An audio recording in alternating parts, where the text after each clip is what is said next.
Bonjour à tous et à toutes, ici Savage Beast, je pense, pour le dernier volet concernant les émeutes en France suite au décès de Naël et qui en fait pose certaines questions au niveau de la reconstruction. Alors, j'ai vu les images de la grand-mère, donc première génération, les images de la mère, secundo, deuxième génération, et donc ce qui s'est passé avec son fils, troisième génération, ce qu'on appelle les tertios. En fait, la génération des deuxios a été, ou les secundo, comme vous voulez, a été incapable de gérer l'éducation des tertios. Et on en arrive à ce genre de situation. Et avec toutes les émeutes, toute la casse, tout ce qu'il y a eu, en fait, on a vu la mère se comporter d'une certaine manière, posée sur le toit d'une voiture, etc. C'est explicable par l'état de choc. Je veux dire, quand on vous annonce que votre enfant est mort, eh bien, ça provoque un choc. Et on a tous des réactions qui sont différentes, donc ça peut s'expliquer. Ça ne justifie pas forcément l'attitude, mais tout au moins, c'est un début d'explication. La grand-mère a très bien agi, en disant d'arrêter la casse, que ça ne servait à rien, que c'est pas ça qui était un hommage à son petit-fils, etc. Personne qui droite dans ses bottes, bien. Bon. Alors maintenant, se pose ce que j'appelle moi le problème de la reconstruction. Ok ? Tout a été saccagé, brûlé, détruit, des véhicules privés, publics, des commissariats, des bibliothèques, des médiathèques, sans parler des magasins pillés. Alors, je pense que cette attitude de tout reconstruire rapidement est une erreur majeure. C'est-à-dire, il faudrait laisser les véhicules calcinés,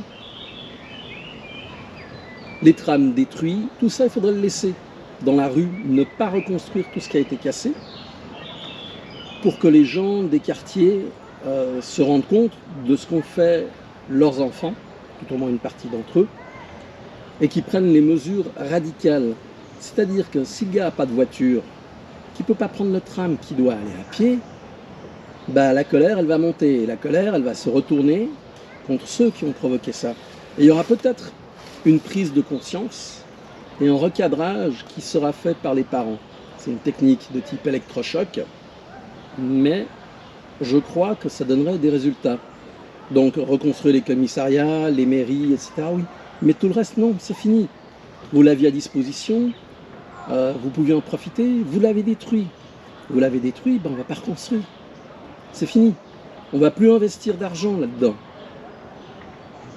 Alors tout ça, on va le laisser durant 6 mois, une année, histoire que ça marque bien les esprits, que les gens prennent conscience, qu'ils prennent les mesures, qu'ils rééduquent leurs enfants, et après, éventuellement, on pourra recommencer à construire petit bout par petit bout.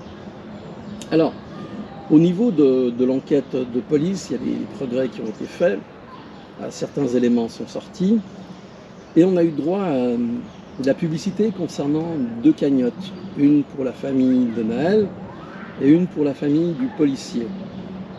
Alors bon, quelque part, vouloir aider l'une et l'autre famille me semble intelligent, dans le sens où les deux, malheureusement, ont eu à souffrir des dégâts et vont encore en souffrir. Donc chacun agit en accord avec ses valeurs, en accord avec son cœur, en aidant l'un ou l'autre. Ce qui n'est pas normal à mon sens, c'est de vouloir fermer la cagnotte pour la famille du policier, parce qu'en définitive, s'il y a pour l'un, il doit y avoir pour l'autre. Voilà, point barre. En fait, on se rend compte que c'est toujours la même frange de population, je veux dire au niveau politique, qui soutient ces gens. C'est toujours la même frange politique qui est révoltée par l'action du gouvernement, par l'action de la police, etc. Non. Là, moi, je pense que le gouvernement a faux de tout reconstruire, mais c'est mon avis. Mais la gauche, il faut dire qui c'est, fait tout pour continuer à alimenter le feu, à mettre de l'huile, à mettre du combustible, à ce que ça s'enflamme encore plus, ce qui est une erreur monumentale. Bon, on le sait, les bobos gauchos ont toujours la même attitude, c'est jamais eux, c'est toujours la faute des autres, on sait comment ça fonctionne. Maintenant, ce qui est un petit peu plus délicat, donc il faut bien se dire que le policier qui est en prison, ça ne va pas être facile pour lui, même s'il a le soutien de la population, de sa famille, de ses collègues. C'est difficile à vivre. En plus, quand vous avez fait ça par rapport à votre travail. Il faut savoir que si vous êtes, on vous dit de vous arrêter au niveau d'un contrôle de police, vous ne jouez pas au con.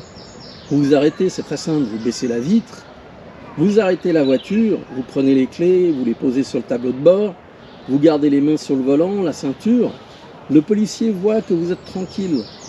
Il va y avoir de problème. Vous répondez poliment. Quand il vous demande les documents, suivant l'endroit où il se trouve, vous lui dites, écoutez, il se trouve dans tel endroit, est-ce que je peux enlever la ceinture pour les prendre? Il va vous dire oui, il va vous dire non. Tant que vous êtes calme, que vous comportez avec respect, ça se passe bien. Le but, c'est que le policier soit tranquille et que vous soyez tranquille. Lui fait un travail. Vous n'avez rien à vous reprocher. Vous allez passer le contrôle en quelques minutes. Moi, ça m'est arrivé de nombreuses fois d'être contrôlé. Bon, je suis poli. Je ne cherche pas les problèmes tant que eux ne le cherchent pas. Hein, il faut aussi, parce qu'il y a des brebis galeuses comme dans tous les métiers. Mais a priori, en se comportant d'une manière correcte, avec du respect, il n'y a pas de problème. Là où je vois quelque chose qui risque de reprovoquer des émeutes, ça sera suivant le verdict que fera le tribunal envers le policier.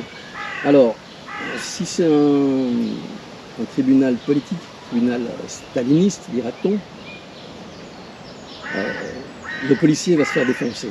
C'est évident, même s'il est dans son droit, s'il a fait les choses comme il faut, ça sera pour faire un exemple et pour calmer la population. Peu importe le résultat, je ne suis pas certain que cela ne reprovoque pas des émeutes. Et s'il est acquitté, il y en aura encore plus. Parce que les gens vont utiliser ça comme prétexte pour faire du bordel. Alors, le jour où le verdict doit être rendu, peut-être qu'il faudra mobiliser effectivement beaucoup de police sur le territoire, des forces de l'ordre, de manière à pouvoir très rapidement agir et bloquer des émeutes. Ça dépend du gouvernement et de ce qui se produira. On n'en est pas certain. Donc voilà, ça c'était pour ce que je voulais dire pour clore le sujet de Naël et des émeutes.